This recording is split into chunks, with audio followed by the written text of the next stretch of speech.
Hello, my name is Ray Hughes, and I'm an interviewer for the Veterans History Project conducted by the Library of Congress in Washington, D.C. And this interview today is being conducted in the Cincinnati Hamilton County Public Library located in Cincinnati, Ohio.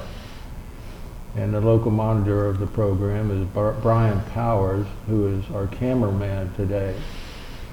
And today's date is the 14th of February 2018, Valentine's Day.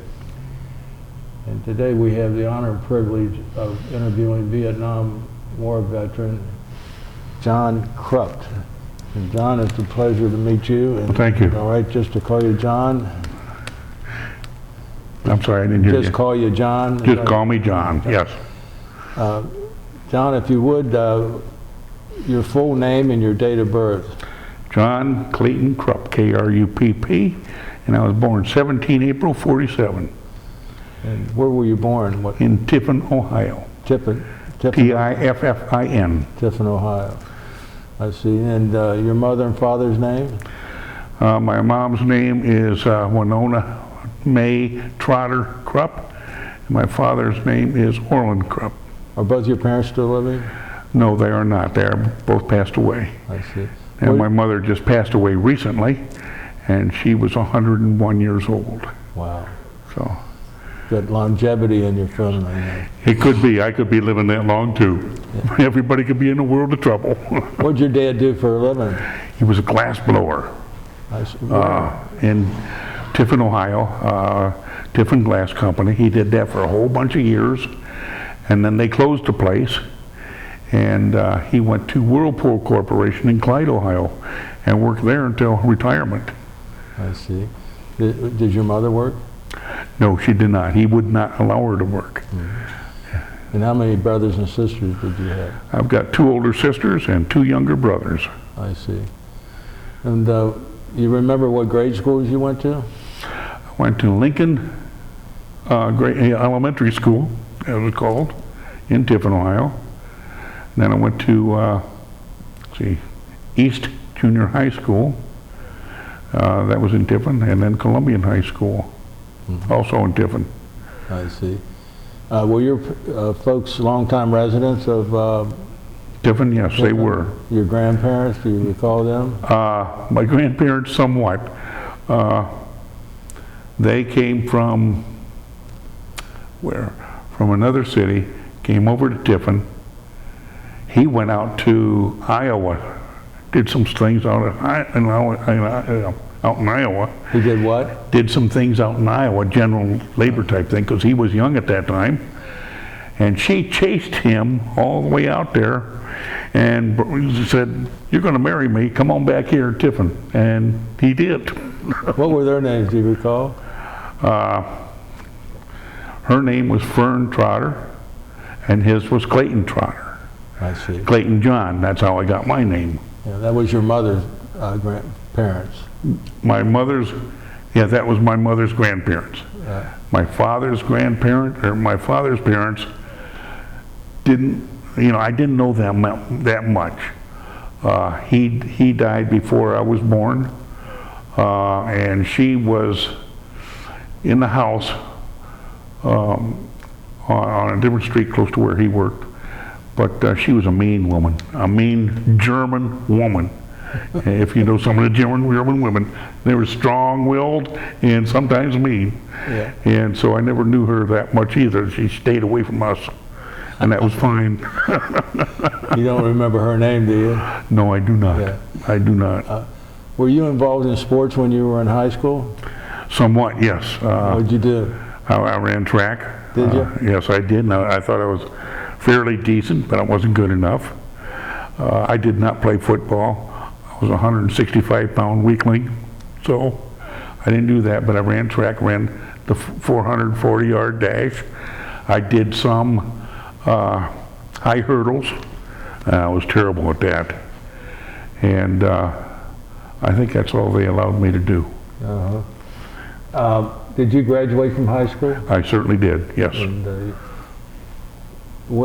after you graduated from high, did you have any, let me back up. What churches did you folks go to? Okay, we were brought up in First Baptist Church of Tiffin, and that's the way we were. And you were baptized there? Yes, I was. And did you have any jobs while you were going to school? Yes, I worked at the local college as a custodian during the Christmas holidays and the summer sessions as well. What college was that? Heidelberg College. Heidelberg? It's Heidelberg University now, but it was Heidelberg College then. And that was a lot of fun. Had a scoutmaster of mine got me in there. I got a lot of us kids in there for the holiday work. And basically we stripped floors and waxed them and took care of them, got them ready for the next season or next semester. I see. Did you have any girlfriends or anything like that in high school? No, not really. Not really. I was one of those nerdy looking guys, 165 pound weakling. Nobody wanted to go out with me, and that was fine, I wasn't really that interested at that time. Well, let's go back. Let's go to when you graduated from high school. What did you do with your life then? After high school, I enlisted in the Navy, and they took me in October of '66. And now you graduated in what year? June of '66. And you went in the military right away? Yes, most likely. It was either that or get drafted. Okay, so this is October of '66. You joined the Navy. And I thought that I could ride a ship a lot better than I could walk. And later on, I found out I was going to be walking, not riding. That's why you joined the Navy to begin with? That's right. That was my... Do you have any friends or anybody that led you that way? Or? Oh yeah, there were a bunch of us, well not a bunch of them, but a few of us went into the Navy, and only 2 of us became hospital corpsmen. So you joined October, you remember the date? 16 October 1966. Okay. So where did you join at? Let's see, started in Tiffin, Ohio. They took us up to Cleveland, where we raised our hands and said, yes, we will. And from there we went to boot camp, Great Lakes, Illinois. And that's outside of Chicago? Oh yeah, that's the one. We called it the frozen pond. Because when the ice got on what we call the grinder, the cement pavement out there, and the DI wanted you to do some push-ups, you had to take your gloves off and get down and do some push-ups on the ice. And you were going like this so that you wouldn't slip too hard. But it was cold. It was cold. Yeah, you were there in the dead of winter. That's right. How many weeks was boot camp for you guys? I think, if I remember right, it was 14 weeks. 14 weeks? Yes. And what other training did you do in boot camp? Boot camp, we did firefighting school. That was a half a day. Learned how to put out fires and, sweep and everything and all that. Oil fires mainly for ship duty. And of course we went through the gas chamber. Everybody had to go through that, and you choke and puke on that. Right. That was no fun.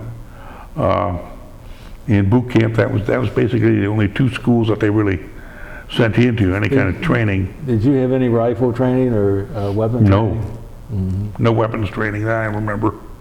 So you say it was around 12 weeks? 12, 14 weeks, yes. Yeah. So when you're finished with boot camp, what happens with you?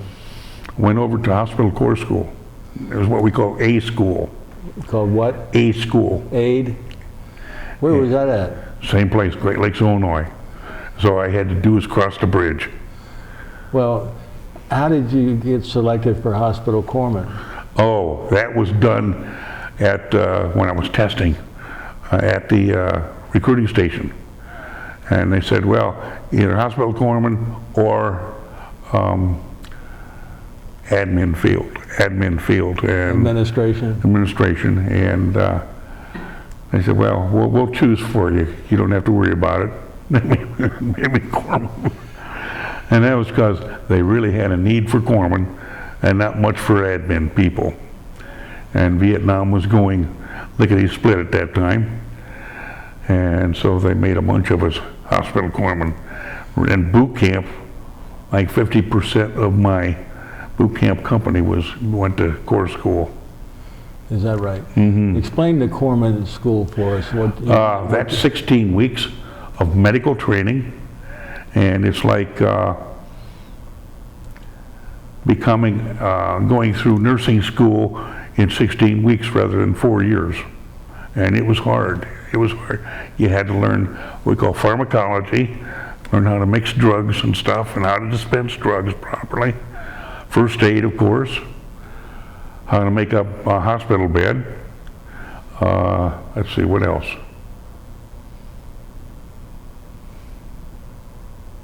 Now, I'm sure there were quite a few other things there. You knew at that point you were going to be treated wounded Marines or Navy men. Yes. Oh, yeah, we did. Because the Corps school group graduated ahead of us. The whole group went to Marines. And I was saying, oh boy, here we go. Going to take us too. But I was lucky they didn't. My first duty station away from Corps school was Kenitra, Morocco. And that was lovely. In Africa? In Africa, northern Africa. Went over there. Right on the coast. Right on the coast. And then many times we'd get a bottle of wine and a loaf of bread and go down on the beach and relax on our days off, of course. You probably thought you died and going to heaven. Oh, absolutely. Because that was that was what they called a station hospital. And they were training the Moroccan army to fight with Egypt against Israel. Can you believe that? No, and that's a part of history. I couldn't believe it either, but that's what we were doing. The United States. Yes. Mm-hmm. So I said, okay, I'll play and have fun. I'll do what I have to. Played flat flag football over there. And it's nice in tropical conditions. It wasn't too bad, but I was only there for 6 months. Only? They said, well, you're enjoying this too much, we got to move you. So, did you have any of your buddies that you went through corpsman school with that went over there with you? No. I was surprised. I was the only one from Corps school that went over there. But we had other people come in like weeks later, and we sort of got together and everything. And most of us came back from Morocco. So you were there 6 months? And that was it. Uh-huh. And came back to Fleet Marine Service School. Where's that at? At Camp Lejeune, North Carolina. Actually, Camp Johnson, North Carolina. That's right next to Camp Lejeune. And that wasn't too bad. What town is around there? Jacksonville. That's the big city down there. And most of us just got in there. We had, it's a mini Marine Corps boot camp is what it is for us. And we had to go through climb under there, the wire and machine gun fire and all that. And I don't think we threw grenades. We wanted to, a couple people, but we didn't. And then my DI there was a guy who was about 5'5". His name was Sergeant Rock, R-O-C-K, and it's real. I couldn't believe it. Growing up, you read the comic books about Sergeant Rock in the comic books and so forth. To meet a guy who's actually called Sergeant Rock was unbelievable, and he was just as mean, hardcore. And he had been to Vietnam, come back, but in the end, he was sort of softy and a good guy and all that. And we got along pretty good after that, but it was a lot of running. How long were you there? 1 month. And that's the length of the school for us, was 1 month. And then they sent us over to the main base at Camp Lejeune. And I went with 2nd Battalion, 8th Marines. I need a break here. So, what division?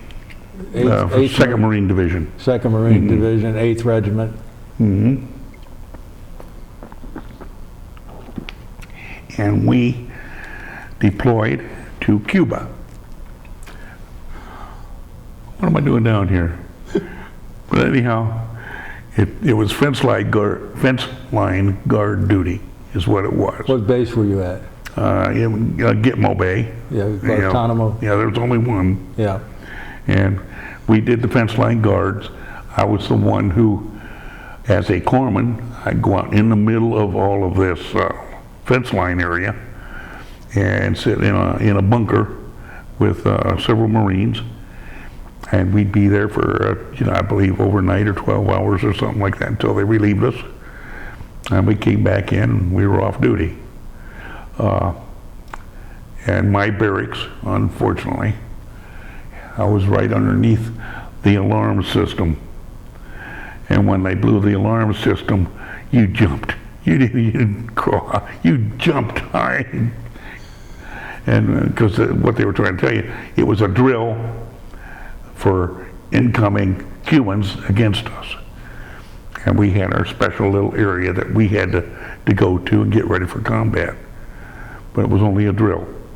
And they did that at least once a month. Too often for me, anyhow. That's interesting. You've made us aware of a couple of historical facts. One, Morocco, training the Moroccan troops. Did you have any trouble while you were in Cuba there at Gitmo with the native Cuban people? We didn't mix with them. There was a fence line there. We had our own troops, our own area, and so forth. And they didn't come across unless they were trying to escape Castro's regime. And in that case, there were interviewers who took them into another area and interviewed them. If any of them needed medical attention, then they'd call us down to take care of them. But other than that, we didn't have any contact with them at all. How many corpsmen were there with you? Oh, let's see, we had 3 in my company. And on the other side of the bay, there was like 14 or 15 or something like that. So it wasn't many. And with my company there, it's basically, we were on our own. Yeah, we had a doctor down below who had a dispensary that he was working out of. But we were basically there for ourselves. How many men would you say we had there at Gitmo at that time? How many men? Mm-hmm. We had a battalion, okay, which is about 800 to 800. Yeah. Did you ever get off the compound there? No. No. No. And how long were you there? I think I was there about 6 months too. They never kept you around too long. Good weather though. Oh, good weather. They had a little area that was rocked off that you could go swimming in, but you had to watch out because barracuda could get through the rock area and get to you if you were paying attention. But it was okay, and then they took us out and went back to Camp Lejeune. After 6 months you went back to Camp Lejeune? Mm-hmm. And I went with 2nd Motor Transport Battalion. And then... In the 8th Marines? No, this is a separate unit altogether. And what's it called? 2nd Motor Transport Battalion. Mm-hmm. These guys drove all the vehicles and all the equipment for the division. And when I got there, we were getting ready to go to Washington, D.C. to stand by for the riots. This is 1968. Early 68, yes. Yes. That was happening. And I said, oh boy. And we were parked right outside of Washington, D.C. Let me just try to get this in context. Mm-hmm. Is this before or after Martin Luther King was assassinated? I can't remember. Do you I'll remember? be honest, I cannot remember. Do you remember him being assassinated? I do remember. I want to say it was before. Okay. But they were anticipating riots in Washington, D.C., and this is just something of black and white riot type thing that they wanted to do. And we had chain link fences, or fencing material all over our vehicles. We had guys with M60 machine guns on top. I was a corpsman in the back of the truck. And yeah, they put us through some various training, like a half a day for that. Yeah, and then they loaded us up and took us up there. And we just sat there going, okay, what's next? Did you have any problems with the No, riots? I think we were there about 3 or 4 days, and then they sent us on back To Lejeune? to Lejeune. So I was there for, what, November 68? Yeah, November 68, when I left and went to Vietnam.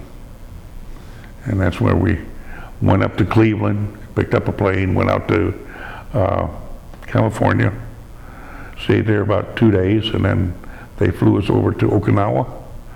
I was there about 3 days, and then over to Vietnam. And who are you assigned to at this point? I was assigned to Force Logistics Command. Force Logistics Command. Now, what does that mean? It means it's a supply unit with 3rd Marine Division.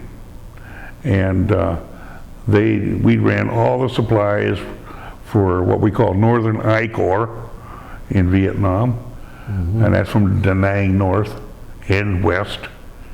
And got into...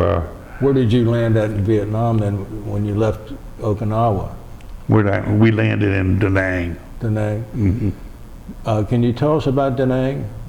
Not much. What type of facility it was? Was it a small city or?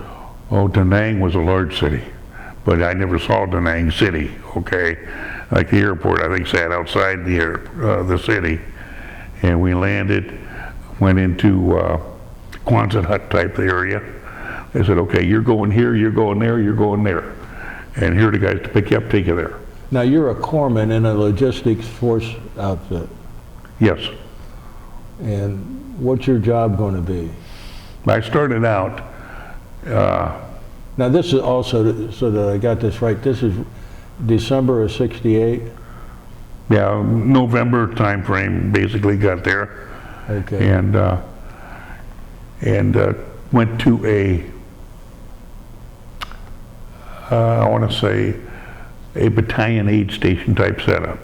Had several doctors there, a whole bunch of corpsmen. In Da Nang?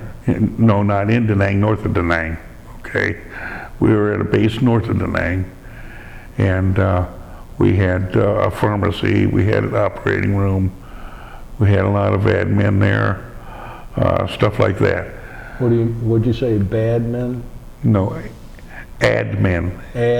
A-D-M-I-N, admin. Oh, administration then, Yes. yeah, okay.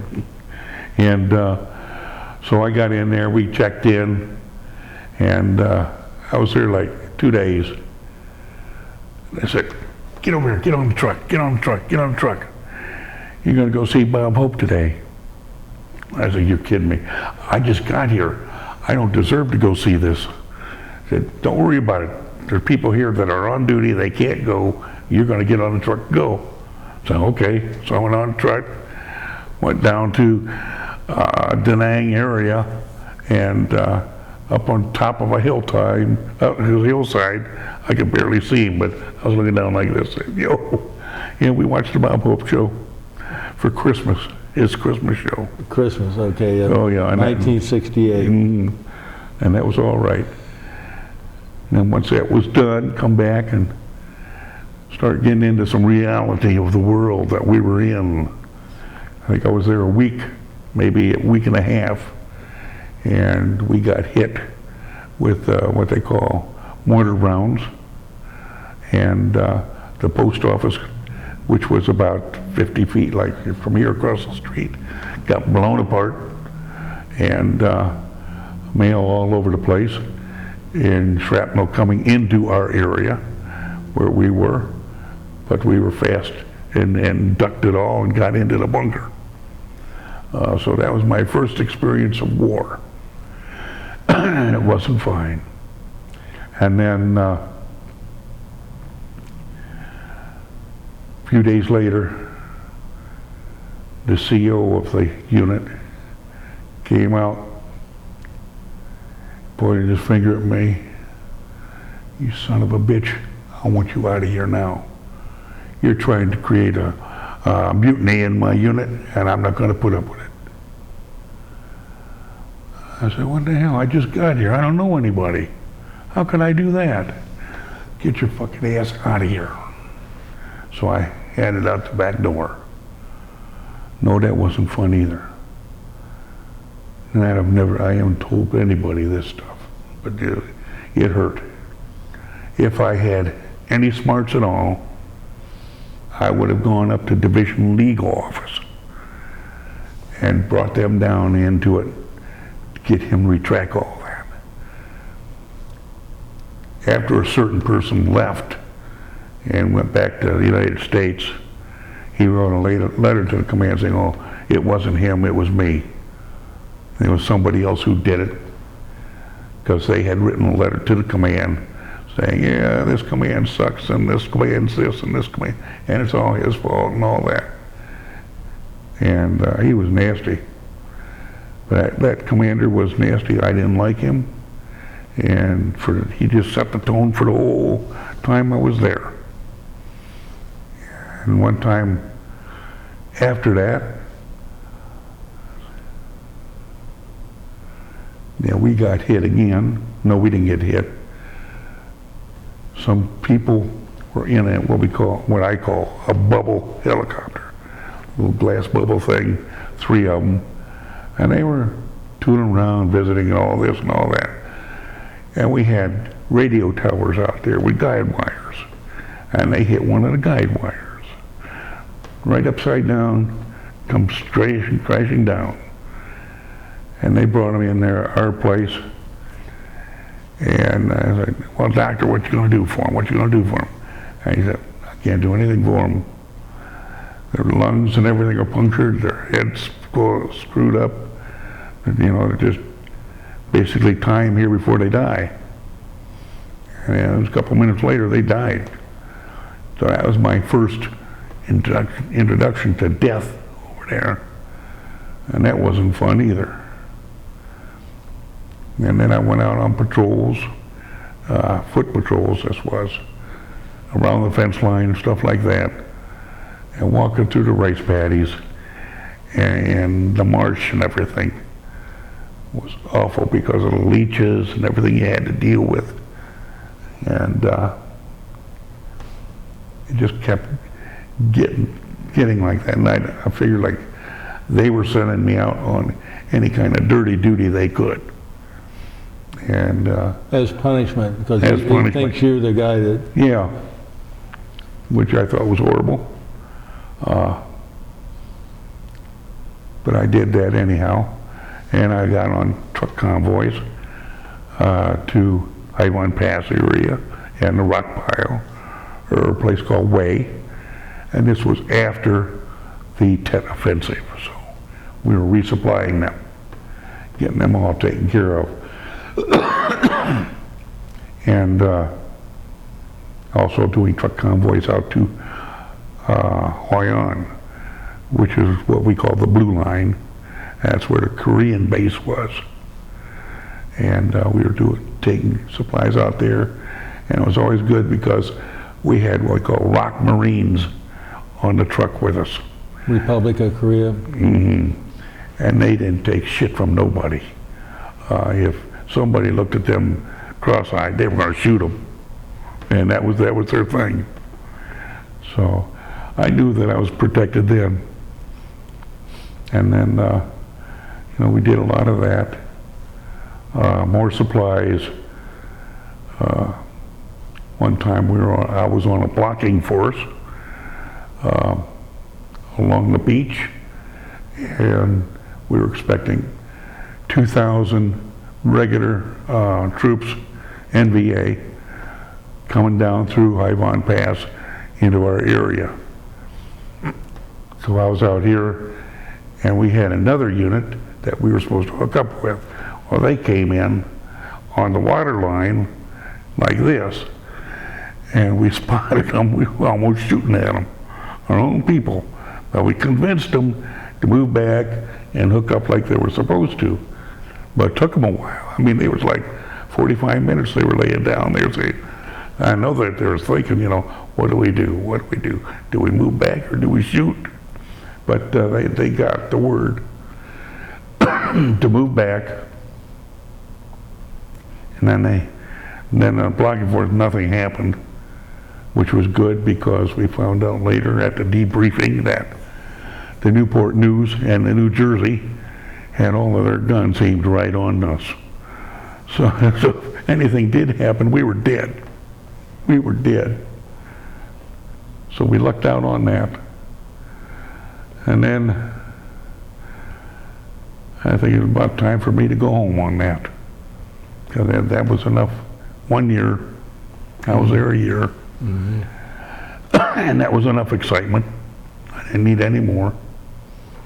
And I did. I came home, got out of the service.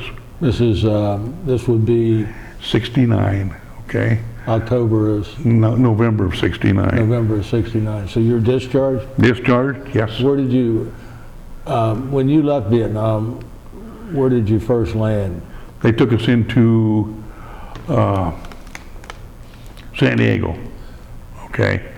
And then they got us in cattle cars. We went up to Camp Pendleton, California for discharge. You know, turn in this uniform, turn in that uniform, stuff like that. And here's your plane ticket, go home. And I didn't take the plane ticket.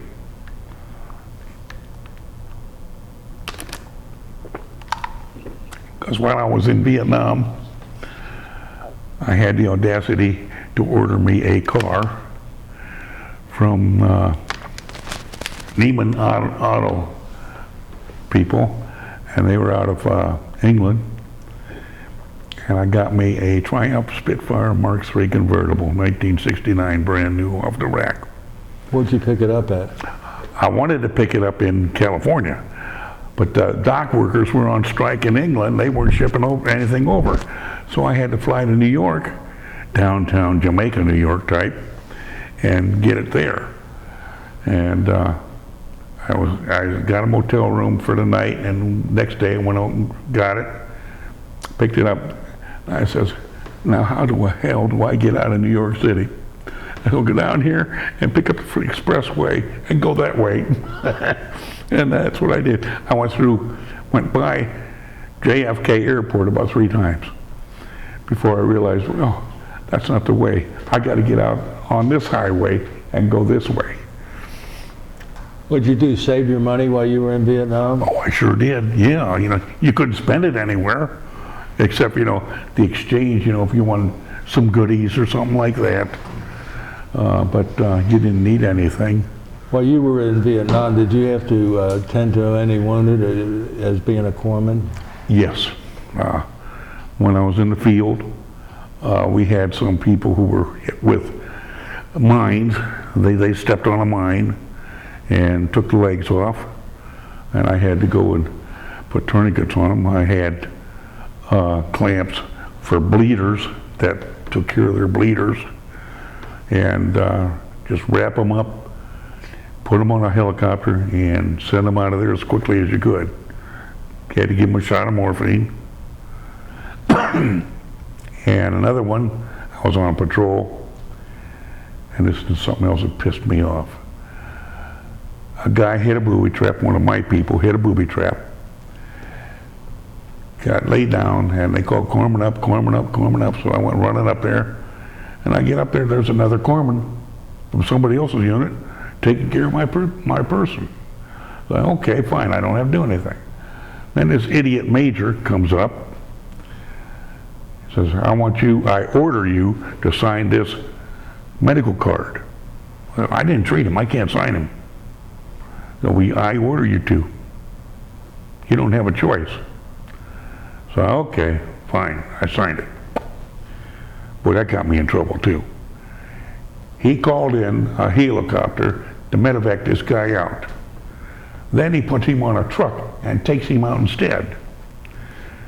And some people called my boss, said, what's this crazy corpsman doing? You know, you order a medevac, you need to use a medevac. No. I didn't do that. He says, oh, you got all your morphine? Yeah, got all my morphine. I didn't use any of this trip. Well, you're in trouble anyhow. You must have extra morphine somewhere. Oh, no, And the chief was there, one of the doctors was there. They were ready to put me in handcuffs and take me away. Thank goodness the sergeant who led the patrol came in right at that time.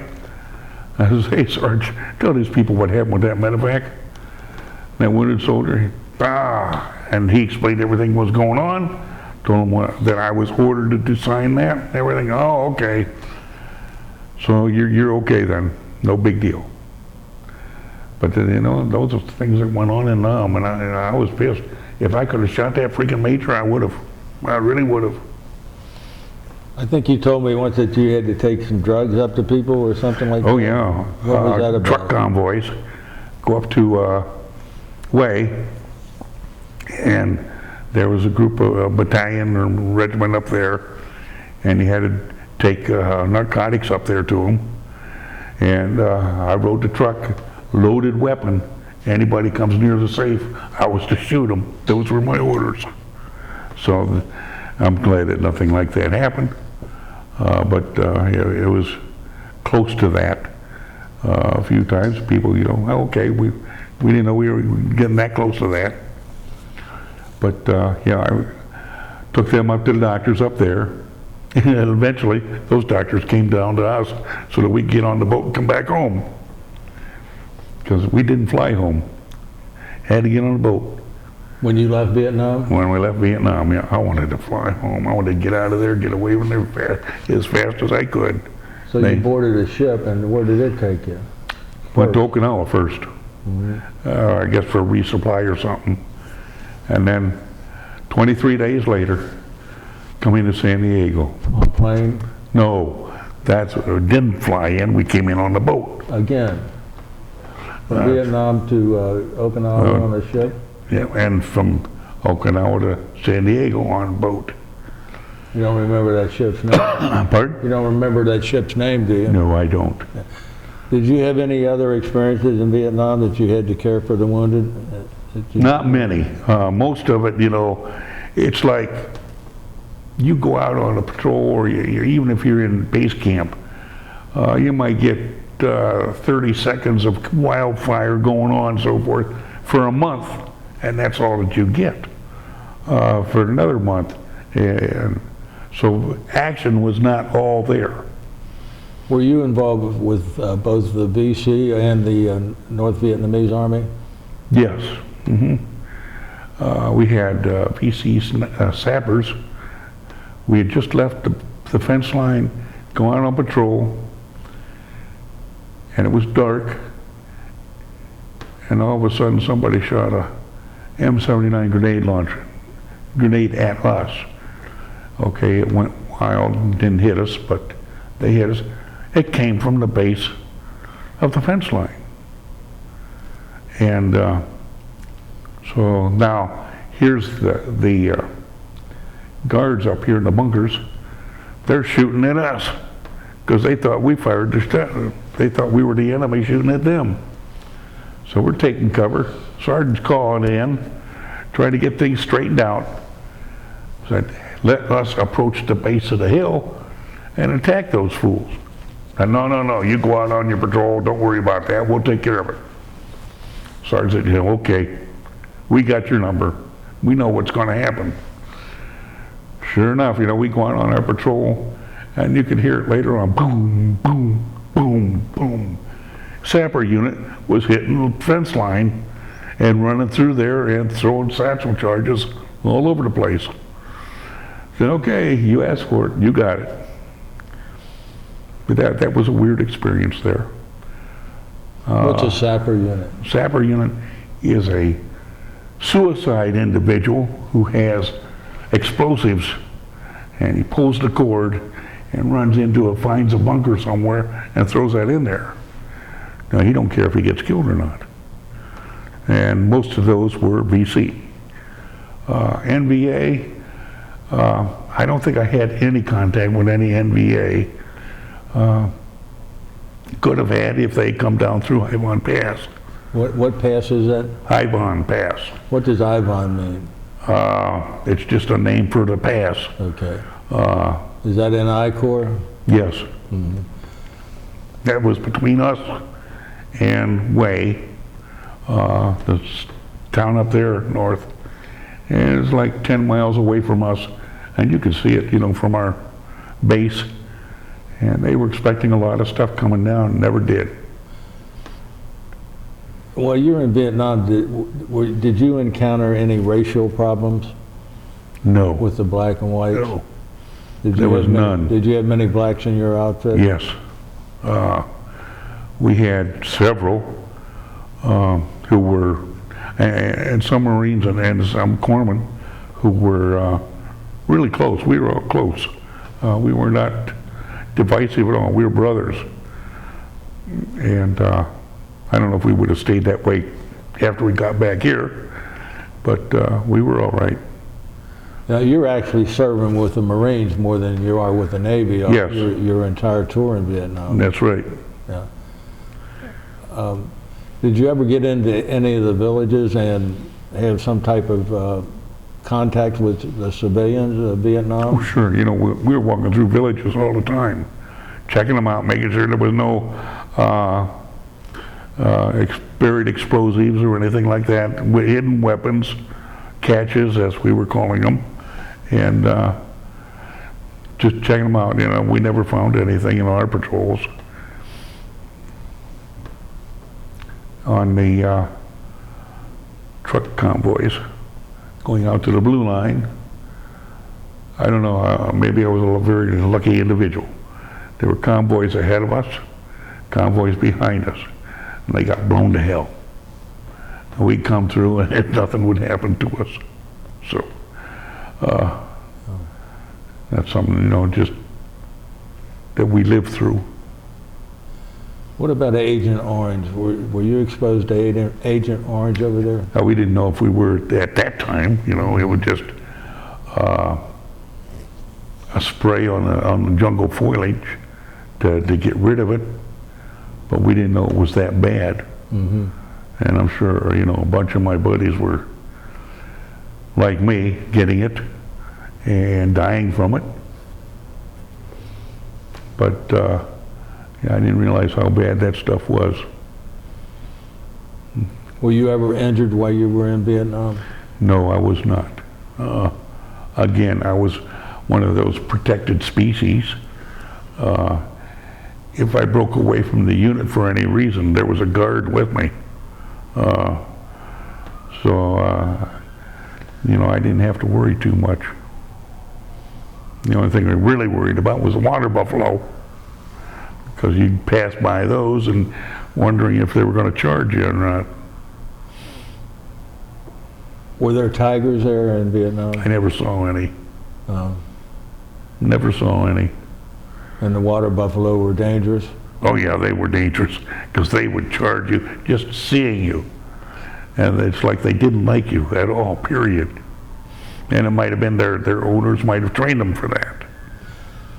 And you're marching through these swamplands, these rice paddies and things of that nature? Pardon? The rice paddies? Yes. Yeah. Is that where the leeches were? Or? That's where the leeches were, yes. Oh, you always had to check yourself coming out of there. Always, you know, make sure that nothing around the legs or the waistline or the back. And then get in the shower and wash everything off.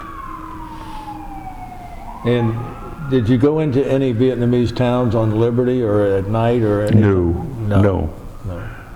Because we hear some guys went into Saigon and would drink beer or something of that nature. No. We didn't have time when we were not offered any passes to go off base.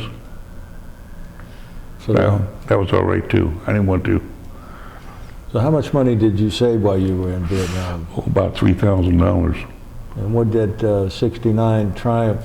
That cost me $2,600. $2,600? Yes, $2,600.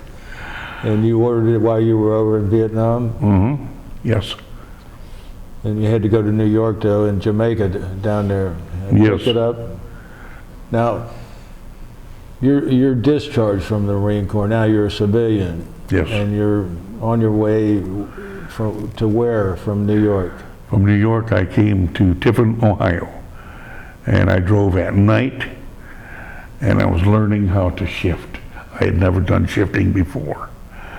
So I was riding mostly in third gear, taking it slow and easy. They said, well, in those days, you got a break-in period on these engines. Don't run them hard. So I was trying to take it easy on them. I got on the Pennsylvania Turnpike, I believe it was, coming through, and in the Ohio Turnpike, and it took me about 8 hours to get it home. Yeah, because I wasn't trying to rush it. That's a pretty quick trip there. Yeah, it was. So you drove home to Tiffin. Mm-hmm. Are you in your uniform? No, didn't have a uniform then. It was in a sea bag. I was in civilian clothes. Did you ever have any encounters of a negative nature in uniform with civilians? Yes.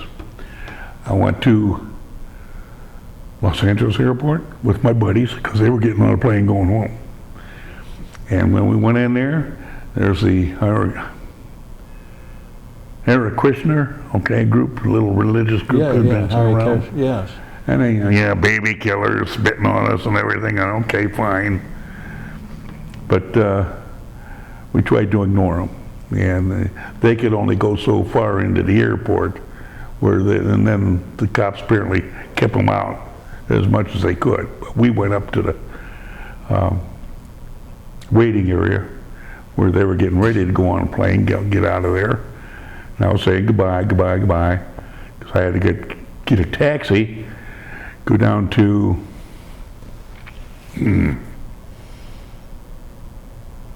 there was another place down in southern Los Angeles where there was a auto import area, and that's where I went and checked to see if they had my car there. And then that's when they told me the bad news and everything.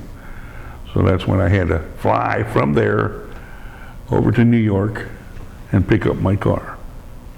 So you arrive in Tiffin, Ohio. Yes. What do you do, go home? Oh, yes. To your parents? Mm-hmm. What did you do when you got home? Partied. I did a lot of partying. I won't argue that. I did try to go, there's another incident, yeah. Tried to go to Kent State University and this is, to visit some friends there. Yeah, this is 1969 now. Yes. I think it was closer to 70, but I Right. don't remember for sure. Anyhow, I called my friend. I was halfway over there, and I went over on Route 224. And when I called my friend saying, okay, exactly where are you and everything, so I can get there. And they said, don't come over, don't come over. We got problems here. And what do you mean? I don't know, but there's National Guards out here and everything. You don't want to come over. Go home. We'll see you next weekend. Okay.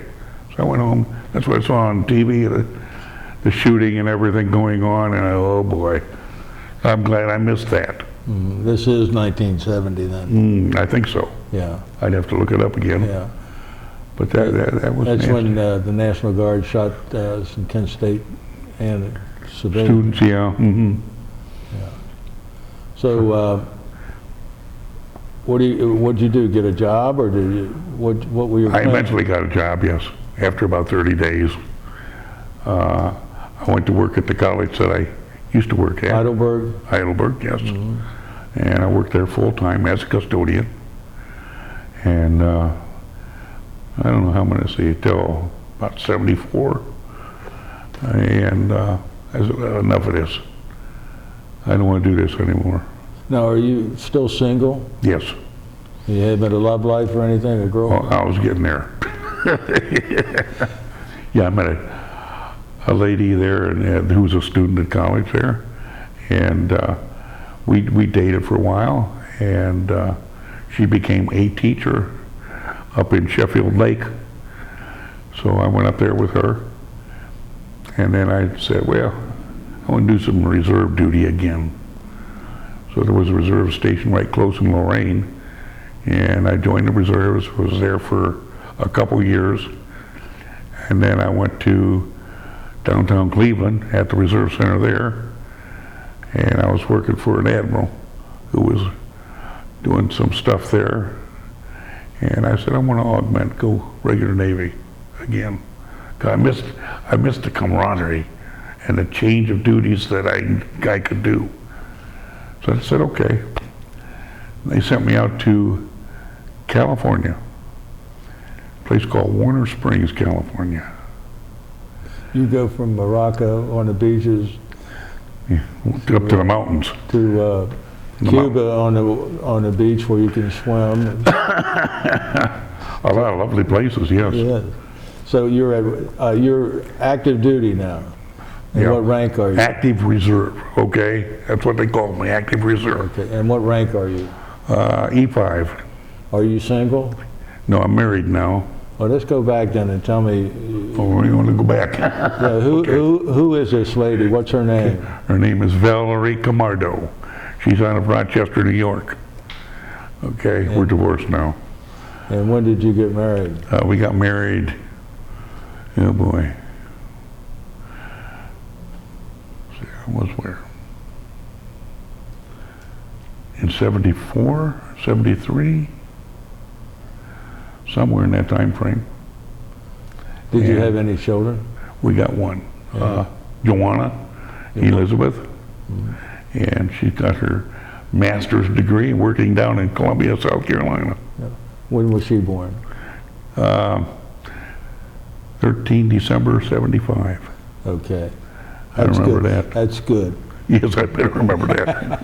And she is a master's degree in teaching where? No, she's not teaching. Oh. She's got her master's degree in, oh boy, criminal justice. Ah.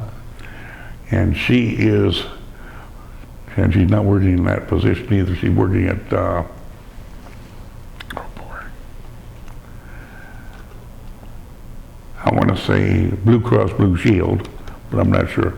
And she does a lot of, you apply for a medical insurance, okay?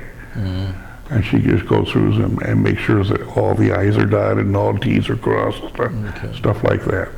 So she's born in 75. Now, was she, were you still married when you went on active reserve? Yes. You remember the date you went on active reserve? 30 June 74. Okay, so she was born after you were on active reserve. Oh, yes. So you went out to where in California? Escondido, California. That's where my house was, or that's where we lived. Your family went with you? Yes. What rank are you at that time? E5. Okay. And worked up in the mountains. Now, when you say E5, is that a Marine Corps rank or a Navy rank?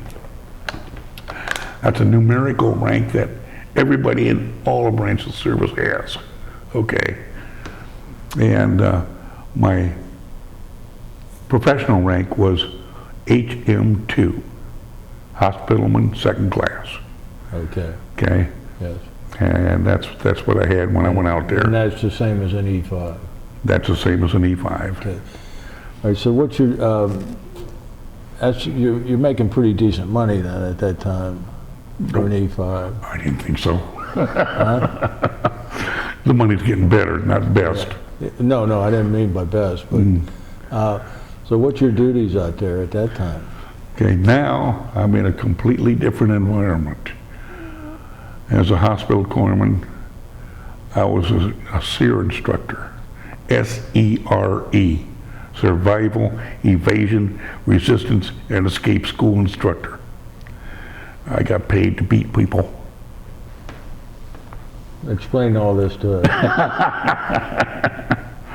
This is very interesting because, I went through school. This is training people, okay, if they were ever captured, okay, and became POWs, how to resist the enemy. And I work with a lot of former POWs and stuff that was very informative. We learned a lot from them.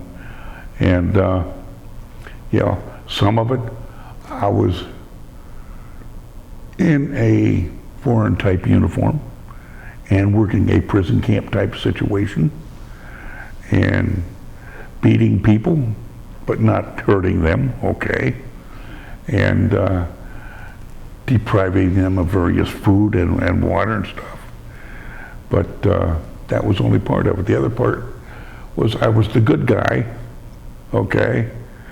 And I would teach people how to live in the desert, off the land, okay? Because we were also a survival school. And, you know, I might do that for a few weeks and then go back to being a bad guy for a few weeks and then go back to being a good guy for a few weeks. Where did you get your training to be an interrogator and a survivalist? OJT, on-the-job training. And yes, we had classes when we didn't have students on the hill, as we said, and we had classes that we had to go to get a good understanding of that. You still have a ranking as a corpsman while you're there? Yes. Okay. Any of the hard devices that we had to put the students through, it had to be a corpsman on the job. It could be somebody else. Had to be a corpsman doing it, so that if anything happened to that student, we were there to take care of them, and we knew when to stop and so forth. Did anything ever happen to him? No, not really. No, we wouldn't allow it to happen. We wouldn't allow it to go that far. Okay. But it was nice. I did watch. What was he? A bosun's mate? Yeah, I guess he was a bosun's mate. I think it was first class, big guy, 250 pounds, 6'4", or something like that. Jump across one of the interrogation desks, grab a young man by the collar, and choke him, or almost choke him, before the commander of the whole organization comes through and takes the young man out of there. What he done, the bosun's mate, who was interrogating at that time, says, "You take this flag, you want to throw it down on the ground, spit on it, and step on it?" Kid says, "Sure I do." And he took it, threw it down, stepped on it, and spit on it and everything, and that was all it took. Because you don't do that and survive that course. He was going out real fast. But that was an experience with him. Now watch another interrogation where commander jumped through the door, saw the pilot that was there, took his wings right off of his freaking chest, said, "You're out of the Navy tomorrow morning. See you later." And he was gone. What happened there? He did something. Oh, I know. He was talking something that he wasn't supposed to, giving up very vital information, which meant that we had to go through a debriefing with military intelligence, which we didn't want to do. And we never wanted these guys to go so far as talking about what some of their skills were. And we took some critical skills in there for the camp that they had to be students for. Yeah, we trained CIA, FBI, and a few other people. What was the name of this place again? This is Warner Springs, California. Warner? I don't know if it exists anymore. It may. Again, it may not. I'll never tell you where it's at. But that was an experience. I was there for 3 years. 3 years? 3 years as an instructor. Now, you must have been playing hardball then for these guys. Once every 6 months, we had to be evaluated by a psychiatrist to make sure that we were still level-headed and with the program and not in the program. Is your wife still with you after this 3 years? That wife, no, she's not with me anymore. Okay, so you must have gotten divorced somewhere around 76 or 77. Let's see, when did we get divorced? I think it was in the 80s we got divorced, because I went to another duty state. When I went to Okinawa first. From there, Okinawa 1st Battalion, 9th Marines, and we did some training in Mount Fuji, Japan. Climbed the mountain. Got pictures, I can't find them. And I was there for, oh God, maybe a month and a half. Are you still active reserve? I am nothing. I am retired. No, then. Oh, then? No, now I'm regular Navy. When did you go in the regular Navy? When I was at Warner Springs, California, I decided, okay, I like this, I want to stay. So I talked to the admin people, and they wrote me out a contract, raised my hand, said, "You're now regular Navy." And so, and I made E6 there as well. So from there you go to Okinawa. Did you at Naha or Kadena or where? Where were you at in Okinawa? I want to say, oh boy, why do you bring up these places? I can't remember them. That was up north of Okinawa there, north and north. And what are you training that you have to climb Fuji? I'll tell you that. 1st Battalion, 9th Marines deployed from Okinawa, okay, training area in Camp Fuji, as we called it. And it was just winter type training. And you're still a corpsman. I'm a corpsman all the way. All right. And went through that about a month and a half. I went on an advanced party there with some other people. And when I got there, we closed the dining facility because it was a scroungy mess. And what do you mean? There's more to that. Dirty, dirty, dirty. And the people that were working behind the counter feeding these people, they were dirty too. So we had the power to close it down and tell them, get it cleaned up, or they're not going to be open. Also, in our tour around the camp, Camp Fuji. There was, that place is tiered, okay? You got a level here, then a level here, and a level here, and a level here. Up on the top level, they had rubber bladders of fuel. And I told the individual I was with, that is a safety hazard. You can't have that. Well, it's not up to us, it's up to the commander. Okay, when he comes in, you tell him.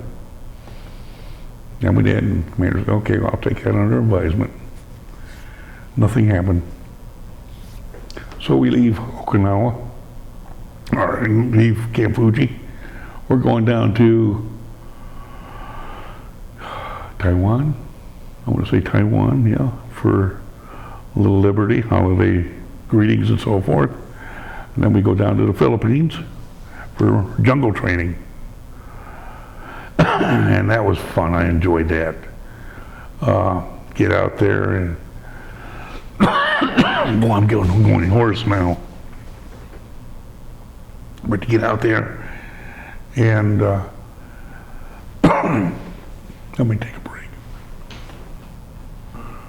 Yeah, we're back, and we left off, I think you said you were in the Philippines doing jungle training? Yes, we were there for about 3 weeks doing jungle training, and we went out in small groups and trained, how to live in the jungle and eat from the jungle and survive there. Like it was like survival there, just like we were doing survival in the desert, that kind of training.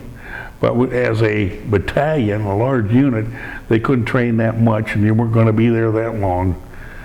So we left there, came back to Okinawa, and did our inventory for supplies and so forth, and reordered things that we used, and got ready for what we call an IG, Inspector General's inspection coming through. And me and the lieutenant colonel there, the battalion commander, we used to go out and exercise together as often as possible. And he was a little slow and I was a little slow, and we kept up with each other. And I gave him time, because there's a part of that inspection that is physical fitness. And he wanted me to run with him. Well, unfortunately, the day they picked, I had duty and I couldn't do it. And he was cussing at me all the way around. He said, "You were supposed to help me. You were supposed to help me." I'm saying, "Sorry." But right after we got back there, another unit was up in Mount Fuji. And Colonel called me over to his office. I said, "Oh boy, what did I do now?" Because I didn't plan on anything, but he called me in. Sergeant Major was there. And they said, "Well, Doc, you were right. That fuel bladder exploded on that unit, dripped down into the hooches where those guys were living, and burned a bunch of them. And we should have took your advice and moved them to the bottom, but we didn't. And we're sorry about that." So I got a attaboy for that, and job well done, and felt good about that. And then it was time for me to come back to the States. 1 year in Okinawa, and that was enough, because we couldn't do much. Couldn't do much at all. And that's when they switched from driving the American way to driving the Japanese way. And it was crazy those couple days, because people were crashing into people, and it was nuts. But I did not get on the highway for nobody, no way. But then came back here, Where to? and let's see, where did I go to from here? Came back, I think, 3rd Battalion, 6th Marines, Camp Lejeune, North Carolina. And I think I was there for about 2 years. And there is where I learned, well, not where I learned though, because I did that out elsewhere too. I have to back up a little bit, because I coached football, okay, with Pop Warner League out in California. I did that 3 years I was there. I had a good time with those kids. I mean, they were quick learners and all that. And as I was leaving there, I was offered a head coaching position there. Oh, I wish I could stay, but I can't.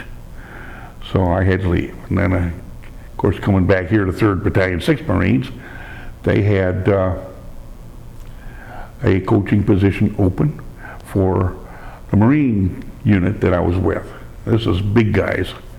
This is 8-man football, and this is hardcore. They beat each other to death, and played in a lot of different games. I had one guy who just would not pay any attention to anything I said.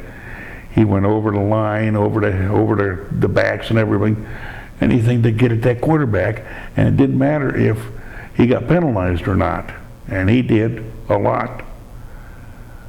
But we became division champions while I was there. That was good. Yeah, something you don't get all the time. And that was my exciting moments at Camp Lejeune. Then I went to I&I duty, instructor duty, at Roanoke, Virginia. And I was there, somewhere around 82. I'd have to look at my paper to be sure, but anyhow. And that is a reserve unit, Marine Corps reserve unit, and did various trainings with them, and had I inspected their medical people for what they did in the field. Now I had to do a lot of running yet. The Marine Corps loves to run, so out there exercising too. But our medical people, we always passed our inspections. We had no problem with that. And I went up to Camp Ripley, Minnesota while I was there. What was the name of it? Camp Ripley, Minnesota. Mm-hmm. Cold weather training, cold weather medical training. And I was there for 2 weeks. And at that time, I don't know if you can look back or not, but at that time, the wind chill was 90 below zero. Oh my God. You would think that we'd be freezing out there, but we weren't. We were having a good time. We learned, that's where I learned to ski, cross-country type skiing, do some snowshoes, get those on. camp out and how to do it properly in the wilderness type thing, and how to treat patients in cold weather. That was the whole deal of it.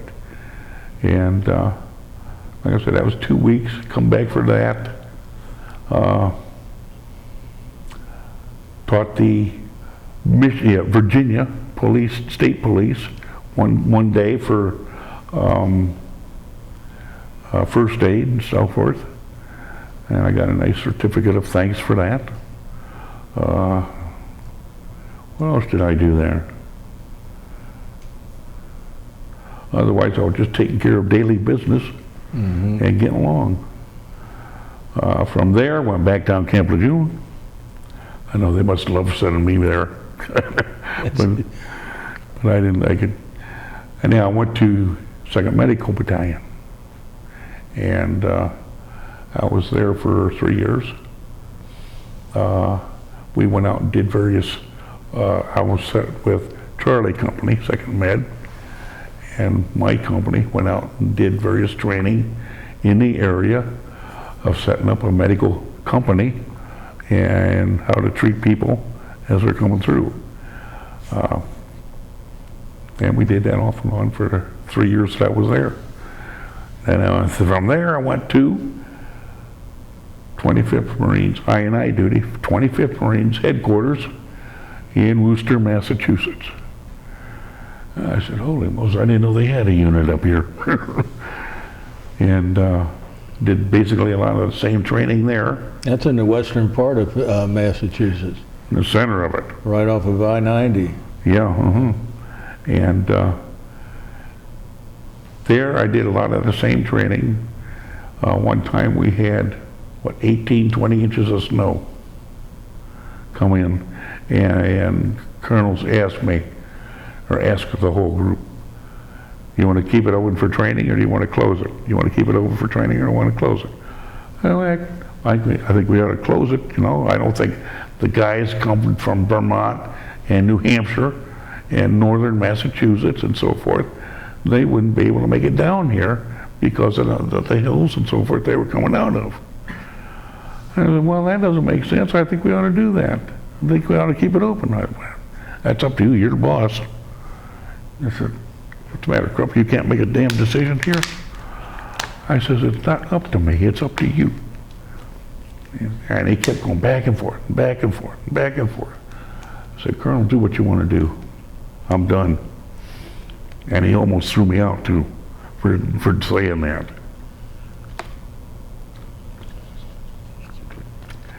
But he was making me angrier and angrier as he was saying that stuff. So from there, we went out to 29 Palms, California. More sun duty.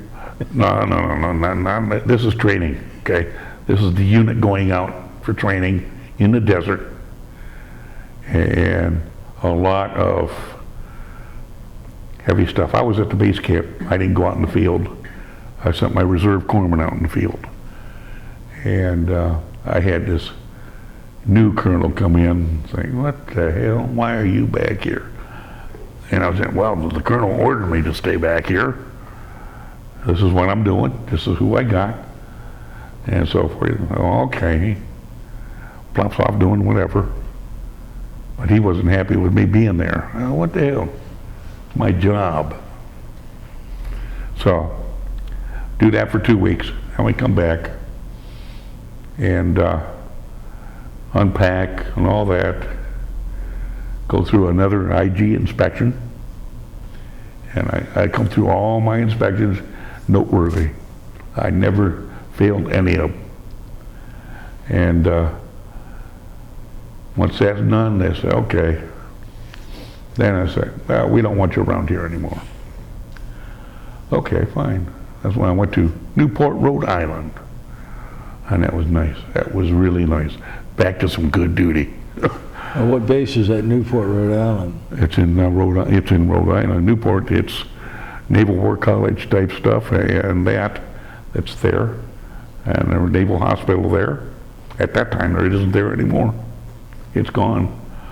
they reduced it down to a medical clinic. So that was one of the last people there at a hospital.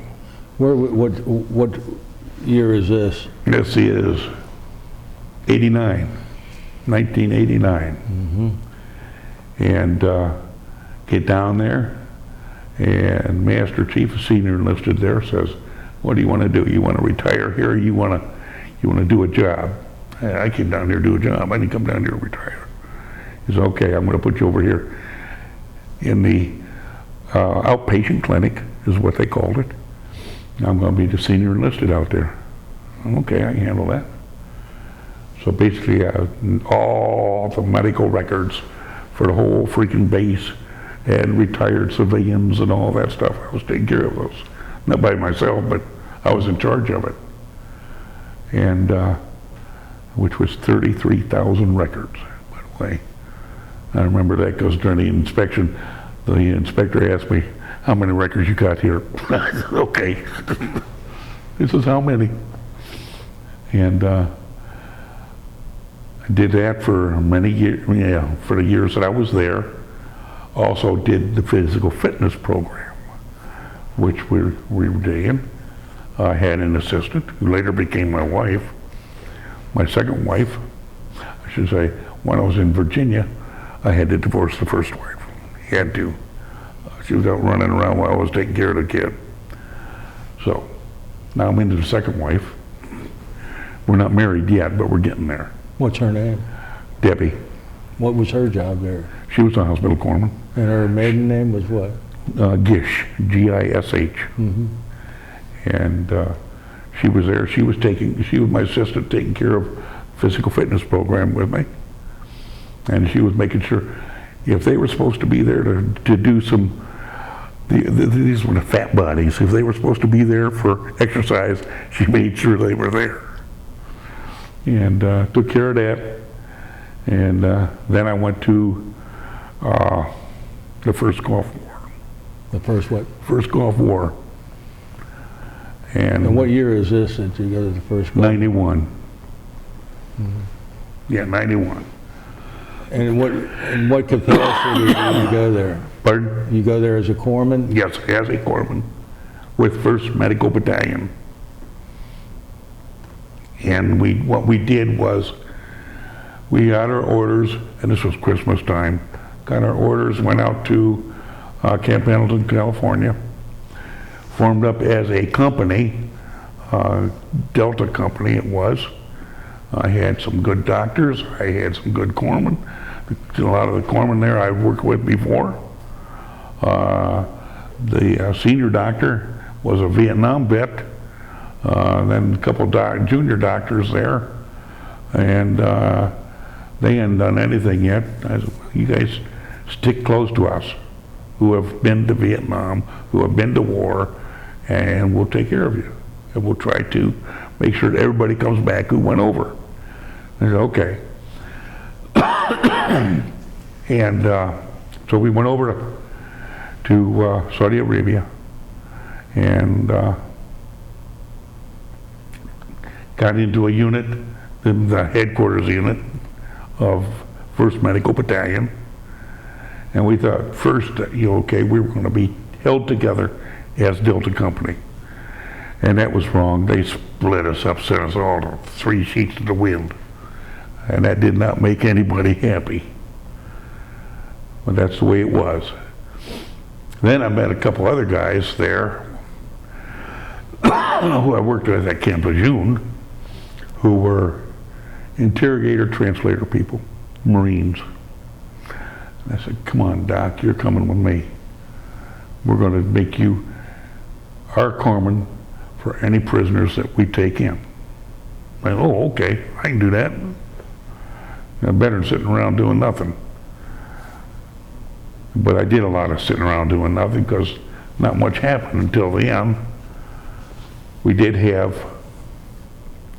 3 or 5 Saudi National Guardsmen up on the border playing around with a 105 round, I believe. They were going, whoopee, whoopee, whoopee, and it exploded on them. Killed a couple of them. A couple of them came down to us, batched them up as best we could, and shipped them out of there. Now, this is the first Gulf War, you say? The first Gulf War. And the time frame again is what? Pardon? What time is this? A date? Oh, 91. And it's like January, February time frame. Okay. And you're in Saudi Arabia? Saudi Arabia, yes. And these people were shipped out, patched up, shipped out. And then later on, we got some prisoners in, and I wasn't told they were in. Not until after all the stuff went through, and they were on the ward. I think there were 3 of them. And they were on the ward, and I was supposed to come in and take care of them. I ran through my head saying, what the hell am I doing here? Why do I don't have anybody to take care of, because these guys are stripped of any rank, stripped of any weapons and all that. Their wounds are taken care of. They've been to surgery. You've got good corpsmen here to take care of them. And that's all that's necessary. You don't need me in here. But, you know, they messed around with me anyhow, so I took care of them. And then the war ended. When the war ended, you can see, our area was the area that they took all the Iraqis that they captured, and they put them on trucks or whatever and sent them up north to Iraq again. I couldn't believe it.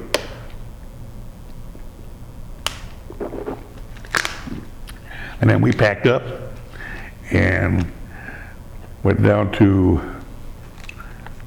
the air base that we came in on. I can't remember the name of that. And we had to take all of our liquids that were IVs and cut them open, slash them, and dump them on the ground. Could not bring them back. And we had several thousand that we had to do that to. But we did it. And then they gave us numbers. I said, when your number is called, you can get on the bus and it'll take you to the airport, and you get on the airplane, go home. So we go, oh, okay, we'll wait. And we waited just a day and a half to 2 days, and it wasn't long. And they called my number, called a bunch of my friends' numbers. And we got our stuff on the bus and went back to, you know, get on the airplane and come back home. We got off the airplane here, and I want to say I had to say that it was San Diego, because they trucked us up to first division in Camp Pendleton, and there, when we were coming out of the airport, there was a lot of people lined up on the sides welcoming us home. We really enjoyed that. Good people. And of course they were really nice, because they were taking cases of beer and stuffing them through the windows. So they made us happy. And the bus driver said, well, you can't have that here. You can't have that here. You can't have that here. Just drive the bus. We'll do the drinking. Then we got back to the base, got back to that unit that we were attached to. And they said, well, tomorrow morning come in here and turn all your gear in, that you know, your flak jacket, your helmet and all that, and we'll get your tickets out of here and go home. So okay, so we did. And got on the airplane, come back into Newport, Rhode Island, and got in, relaxed. They gave me 2 weeks leave, and I went home, saw folks, told me, you know, yeah, I'm all right, no scratches, no dings, no dents. And I said, okay. Then I came back, and came back from that, and that's when I got married to the second woman. When did you get married? Where? When? Oh, when? 13 May 91. 13 May 91. And where'd you get married at? What city? in Newport. In Newport? In Newport, with a justice of the peace. Now, have you, and your wife's name was Debbie, I think you said? Mm-hmm, yes. And do you folks have any children? No, we don't. I see. And your wife's still with you? Yes. You're living in... She won't let me go anywhere without her. You're living in Tiffin, Ohio? No, she doesn't live in Tiffin, Ohio. We live down here in Middletown. Oh, I'm sorry. I had Tiffin on my mind. Yeah. Mm-hmm. So, do you guys, are you about to get discharged now after your 20 years? Okay, after 20 years, let's see.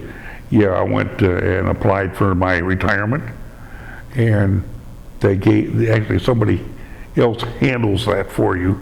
You don't have to do a darn thing. And 30 June 1992 is when I retired from the Navy. No longer associated with them. I don't have to do anything anymore with them. You had a total of 20 years and 7 months. Yes. Total duty. And you retired at what rank? E7, Chief Petty Officer. Chief Petty Officer. Yes. Yeah. And did you retire there at in Rhode Island? Or? Yes. So did you and Debbie stay there, or did you come back to Ohio? We stayed there for a little bit because she was going to be there. She's still on active duty. She is. Oh, she's in. She was on active duty yet for another 2 years, but I came back into and stayed with my brother in Michigan, and because I had applied for a job in Chicago, and that's when I became a teacher and of Navy Junior Reserve Officer Training Corps, and which I found quite an experience. Some of those kids, and I was in what they call a magnet school. Is this high school? High school, yes. Yeah. Mm-hmm. And this was a magnet school that these kids, very, very smart to be in. And my thinking is, you really want this Navy Corps in here with all these smart kids? They're not going to take to this too much. But I was wrong. There were a lot of smart kids that came into the program that were very, very good. One of them was number 5 academically in the nation. She now has her PhD and enjoying life out in Utah, I believe. Another one has a master's degree and living in Chicago. I don't know, I can't remember what she's doing. Another one went to the Naval Academy and got his degree there. He became a pilot. Had several others who... Well, you must have done a good job then. Apparently I did. The kids were really into what we were doing, what we were teaching. And one of the main things that I was trying to get to them is make sure you graduate from high school, and if you can, go on and get a college degree. Don't ever forget that goal, because that should be there for you to take care of. And then I went from there. I was only there 2 years. Then I went to Flint, Michigan to teach ROTC over there. Regular ROTC or junior? Junior ROTC. Mm-hmm. I went there because in Chicago I was getting weekly drive-by shootings at the school. And I said, no, I dodged enough bullets over in Vietnam and the first Gulf War. I don't need to do that here. So that's when I transferred over to Flint, Michigan, and started teaching over there. Now, when does Debbie join you?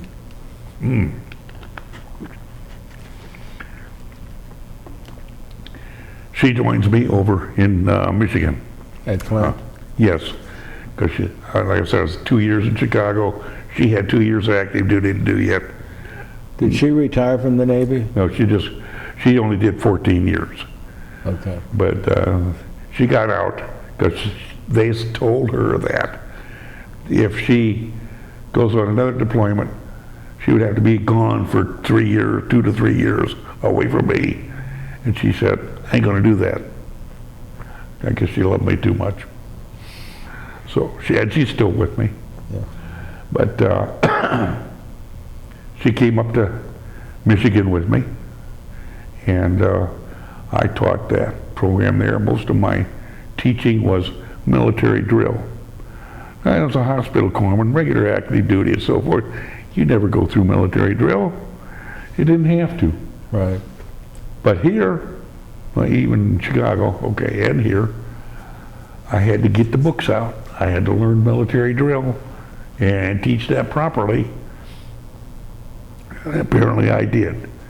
Because while I was there, the kids learned how to spin the rifles, toss them up in the air and catch them when they came down, and drill properly.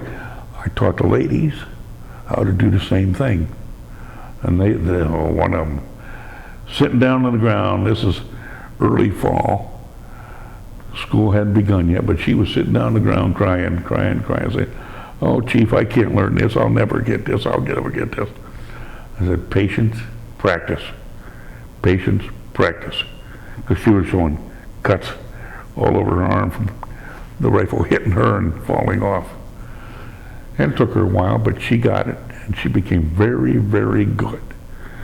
I almost had to take her and make her the drill team commander because of how good she was. And another girl who didn't do much in the program. She was academically very strong, but didn't do much in the program as far as the drill teams until her senior year. And she said, "Chief, I want to do some of this too." "Okay, knock yourself out, come on in. Water's fine." She came in, she started doing some of the drills, and I had ladies armed and unarmed drill, and she took care of the unarmed drill. And the first time she went into competition, and I told her, all you drill commanders, you have to speak up, make sure that you are being heard, so that nobody will miss anything on you. And she spoke up. When she spoke up, like the DI was from here to what's face here, Pat over here, okay, and here to Pat, "Sir, reporting, sir," and all this, and so loud. The inspector there just jumped back and say, "All right, yeah, go for it." But she caught the attention of a lot of people, and she became very good. And How long did you do that there at Flint? I was 4 years there, 4 years. And I loved a lot of it, but I was getting tired. I wanted to move closer to Ohio because my mother was getting up in her age, and I just wanted to be close in case anything happened. I could be close enough to take care of her.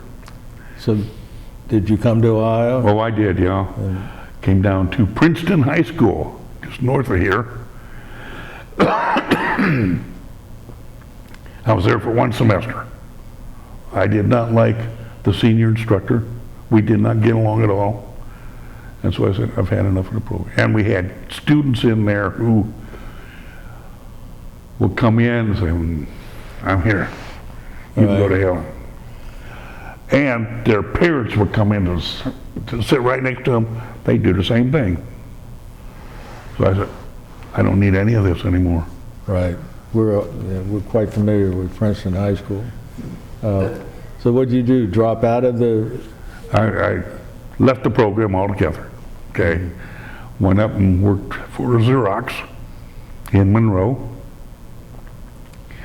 And there, you take these big printing machines, about the size of that desk over there, Right. and you strip them down to nothing, to the frame. And then you run the frames through a cleaning process so that they could refurbish them and rebuild them. Mm-hmm. And some of the parts, some of the gears and so forth, you kept off and you took off. You saved them, cleaned them, so that they could reuse those. How long did you work for Xerox? Let's see, from 99 until 2002, 2001 when the 9/11 thing happened, okay, tragedy. Right. And they started laying off a lot of people. And 2002, they laid me off. I said, okay. So now where do I go? Now what do I do? But anyhow, I went to Kohl's e-commerce center in the same area, and I went to work for them until my retirement here a few years ago. What was Deborah doing? Did she get a job? She worked, well, let's see, yeah, she worked at, I can't remember. She worked at a automotive plant over in Mason area until she got hurt. And she got injured, fell on some ice, and hurt her shoulder. And she had to have several operations on it. And so she couldn't work there anymore. And now she's working for Cincinnati Eye Institute. She does? Yes. Yeah. And doing a very good job there. And that's my story. Well, it's a wonderful story, I might add. At this point, though, John, I usually ask Pat if he has any questions. And Pat, do you have any questions? A couple. When you were going through the Vietnamese villages, how did the villagers treat you? Did you have any interaction with the people themselves? We didn't have that much interaction with them. They just sort of looked at us, gawked at us as we were walking through.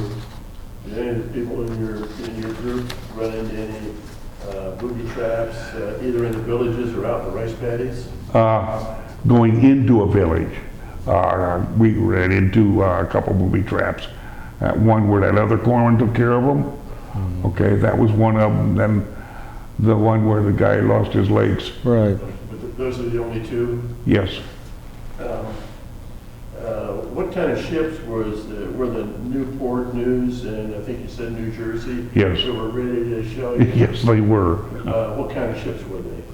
Well, New Jersey is a battleship, of course, and the Newport News was a cruiser, I think. And yeah, they had big guns.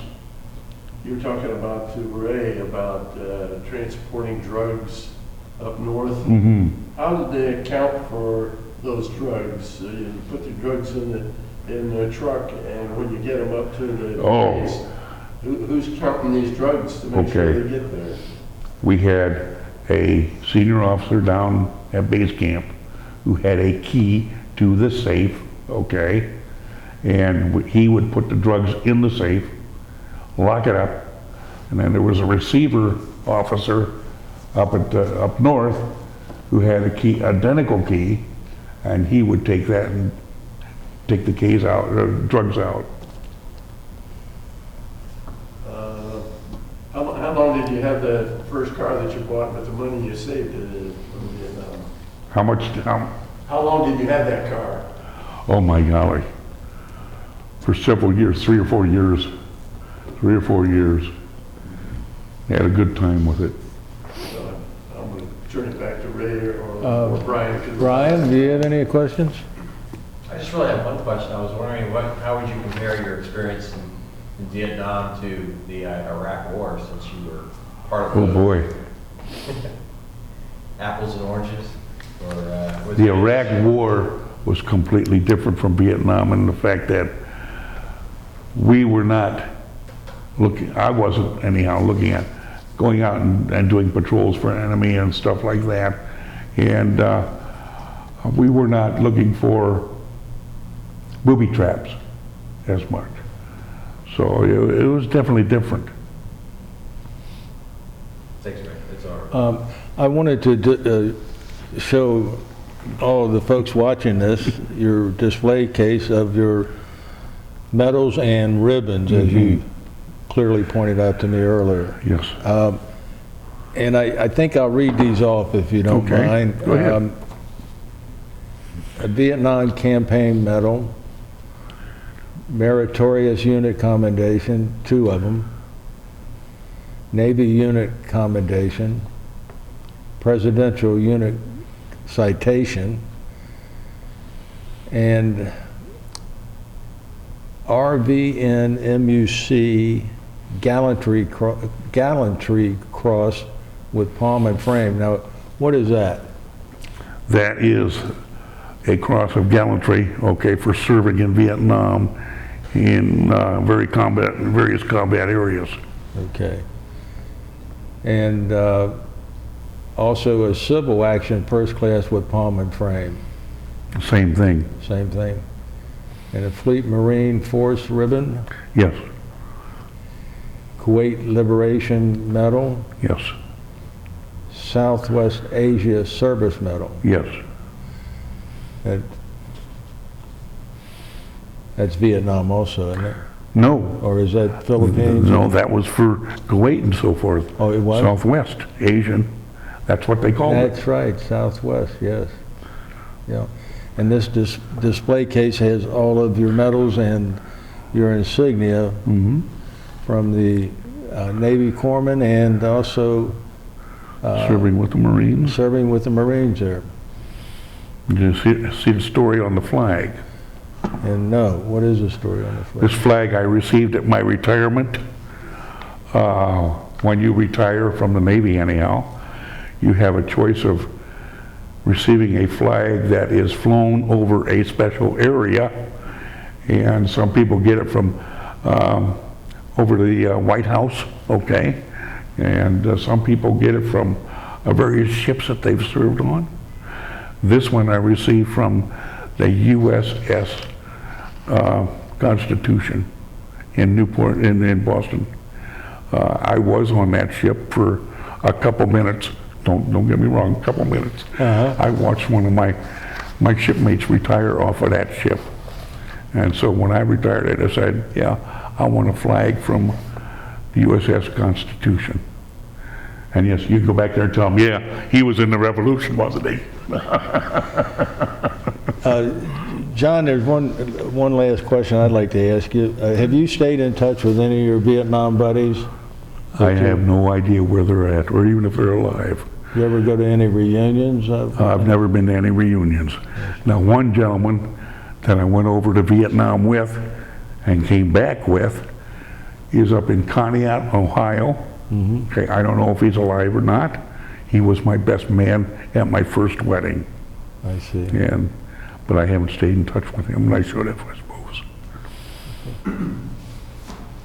Well, I want to thank you for this interview, John. Thank you for having me here. And most of all, I want to thank you for your patriotic service to our country. Thank you. Thank you, sir. All right.